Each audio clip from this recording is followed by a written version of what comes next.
Hey all, welcome to the Mad Liver Tea Party. This is Mike, and I am full of stress.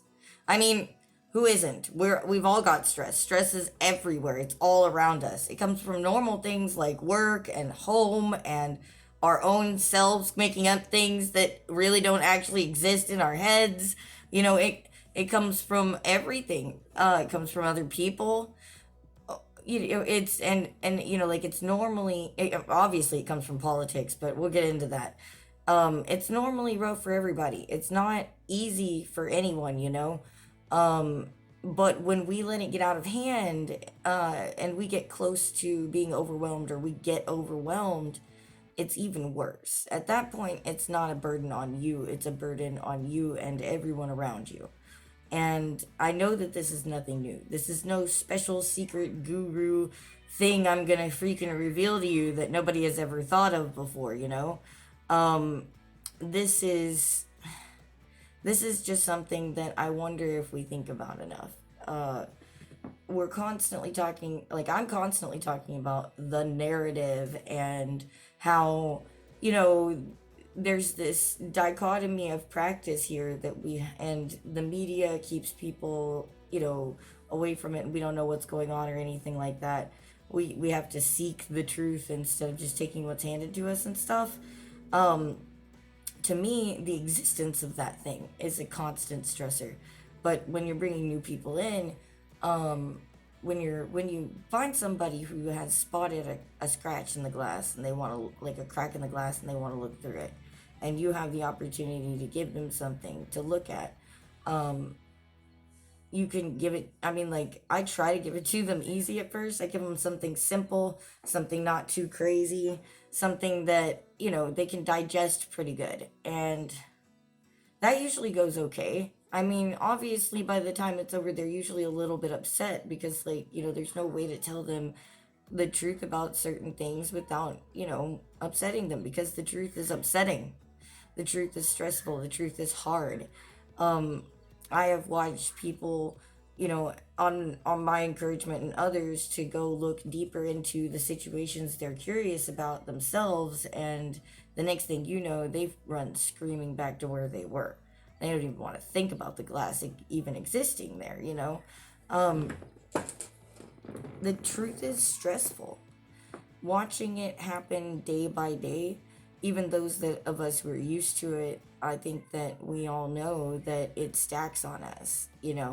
Think of all, like, think of ourselves, like, I'll put it in prepper terms, I guess. Like, think about your book bag and everything like that. You got everything all set up for the end of the world or whatever's gonna happen. Giant aardvarks, whatever. Giant zombie aardvarks, who knows? Anyways, like, you've got it all set up, and there are these people out there who stuff everything that they think they need into their bag, but it makes their bag too heavy to carry, right? And then there are people who try and cut it down. Like, if you don't absolutely need this for some reason, you throw it all out, and obviously you can take that to an extreme and have nothing in your bag, which would be useless, but you really don't want to weigh yourself down with useless objects that do you no good. And a lot of times our stress are things that we think are necessary to stress about. Anything that we can remove along the way to keep that weight down is going to be good, because we can't avoid certain stressors anymore if we are paying attention to the things going on out there. um, I recently had a friend who I was, wisening up to the ways of police related violence on civilians and various things of that nature. And, like, well, actually, several of my friends, honestly, like, I've been working really hard to try and talk to people about this all over the place. And when people start actually looking into it, they start getting upset. They don't know what to do. They feel like everything is a lie. And there's a spiral moment. Not everybody hits the spiral. Some of them just get upset, but it's still stressful to them. But I've watched people just break down into tears because they don't know what to do now. And, like, I'm really good at getting people there. when we get to the point where they're breaking down, I'm like, oh my god, what do I fucking do? No, no, it'll be okay. We'll just stuff that empty hole of yours, that empty gaping hole of yours with liberty shit. Get over here. Like I kind of panic a little bit. I don't think as many of us are prepared for that moment. My favorite go-to when people are actually having like an anxiety attack because of it is the sensory countdown. I don't know, this might be something that some of y'all haven't heard of, but some of you have. Like I do it in the wrong order all the time. I don't think the order matters really. But maybe it does. If it does, y'all contact me and let me know I'm doing it wrong so I can do it better. But like sometimes I get out of, I don't know what order I'm supposed to go in, but it doesn't really matter. You just ask them, the other person, you're like, okay, I need you to tell me 5 things that you can see right now. And be gently insistent that they do that. And then you ask them for 4 things that they can hear right now. And you just guide them through it, your senses going down the numbers. I try to save like taste or whatever for last because that's a really weird question. I mean, like, there's not always a lot of things you can taste. Anyways, like, by the time you get down to the end of it, their brain, like, it forces you to stop and think and slow down and things like that. It can really be helpful to you or to others around you if, like, if that's something that's known in the group around you. Like, it'll kill some anxiety attacks like that. It doesn't fix everything, but it does help, and it's nice and handy to know in case somebody starts freaking out when you're showing them all of this stuff. Because, like, it is a fucking hard pill to swallow that nobody, I mean, people they want to swallow it, but there's so many things in between them and us. If we can find a way to get rid of some of those things that stand between us and, like that and them, we should be getting rid of them. And, I know that I keep saying, like all these things are distractions, like, the things in the narrative that cause the stress for me, like the manipulative marketing and the partisanship and the polarization and the emotional pandering, the media, all the propaganda rolling around the place. All of this shit stresses me the fuck out. But when you're showing it to somebody for the first time and they realize this has been going on for so long, sometimes a distraction's good, These distractions I just mentioned, these tools that are used to keep us in line, they're not good. But sometimes a distraction is good. Don't do it like me. Don't like wander off into an MMO for like 3 years. That's a fucking terrible waste of your life, and you will not feel fulfilled. I spend like an hour a week playing video games, maybe now at this point, because I just don't have time for it. But you gotta find your ways to de-stress, because if you can't take yourself and step back from the fact that Epstein didn't kill himself, then you are gonna freaking lose your goddamn shit. It's okay to stand up for something you believe in. Don't do it because you lost your mind and just like wanted to light yourself on fire in front of the White House or something. No jab at the guy who did that earlier this year. That was just the first thing that popped into my head. That was not a jab. Anyways, but I mean, like, seriously, please try not to light yourself on fire unless you have a real purpose. I mean, I'm not gonna get in the way of peaceful protest. It's not my thing. You know, but everybody's gonna have to find their way. I don't know if you guys have been watching our tea times. When we have guests on, we start asking them every time we've had a guest so far. Oh wait, we've only had one that you guys have seen. We have 2 now, but I'm working on getting that one out, so we'll have a new guest on soon. I promise, soon. But when they come on, we've asked them how they de-stress, what they do to de-stress. And like, maybe that's not a super political question to ask, but to me it's very important when it comes to these kinds of politics, because we're all very invested in individual liberties. We're all very invested in knowing the truth and what's happening around us and doing something about it. And that's so heavy that we've got to find something to put our, like, to help us get our backs to the wall some days.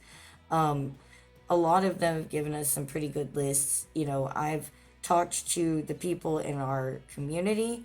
I've been asking around all sorts of other people, and the truth is there are so many different ways that I thought I would like compile a little bit of a list of some of the ones that showed up a lot in the questioning, and then at the end I'll give a few of my own favorites, to be honest.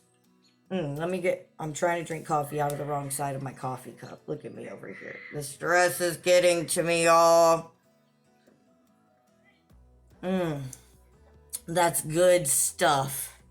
Good stuff, y'all. Good stuff. Where's my vape? Anyways, so what we do here when we're stressing out, a lot of people, once they notice that they're stressing out, they have various like physical activities that they like to take.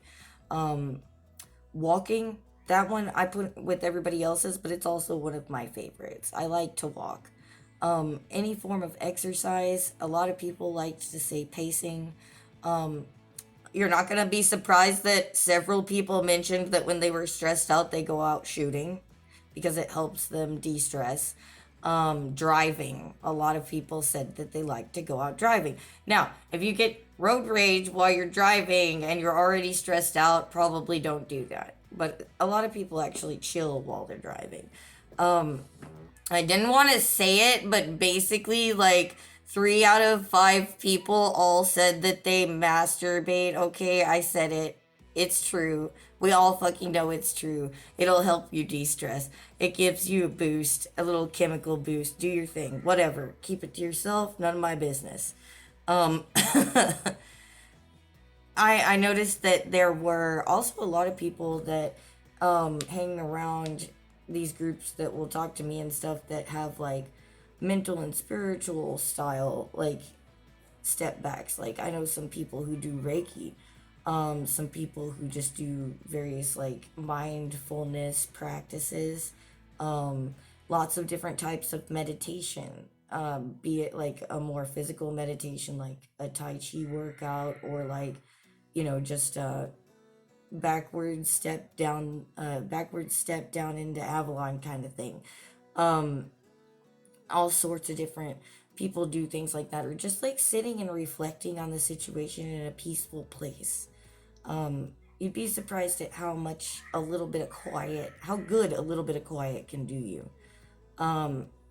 Another one that I noticed a lot of people like is like there are these tactile distractions people love. I mean, like, obviously, we're gonna say there's fidget spinners, and I know they're annoying and they're everywhere, and I like to make fun of them, but they actually seem to help some of the people I know. They do not help me, they just distract the hell out of me, in a bad way. But, like, whatever. I mean, like, your fidget spinners, your goo, there's that, like, weird poppy, smushy stuff that people use that's not a goo. It's got like little beads in it and stuff. Stress balls, clay. I know a lot of people that like to work with clay when they're not having a good one. And it's interesting how art can really help people get their stress out, and not just with clay, just working with your hands, or just creating something random out of your brain and putting it into the world can help you. Some people, I think, maybe even use it to get just a little bit of control in a wonky wild world. And obviously there's social things. People like to just like, they're like, that's it, I'm done, I'm going out, and they just go out and they forget about it for a little while and they enjoy themselves. Sometimes they game, like I said, that's pretty cool. Role playing. They go out with their friends, just go see their family, go visit their mom, whatever. Sometimes you just gotta fucking step back and go do something fun. You, I know there are people in concentration camps in China, but you really need to fucking take a break and go to Six Flags for a few hours this afternoon or something, just they're gonna be there when you get back. You need to de-stress a little bit. My favorites, obviously, we're gonna get into my favorites. I think you guys know that one of my favorites is gardening. I love working with plants. I was always so surprised about how much more personable they were than I thought.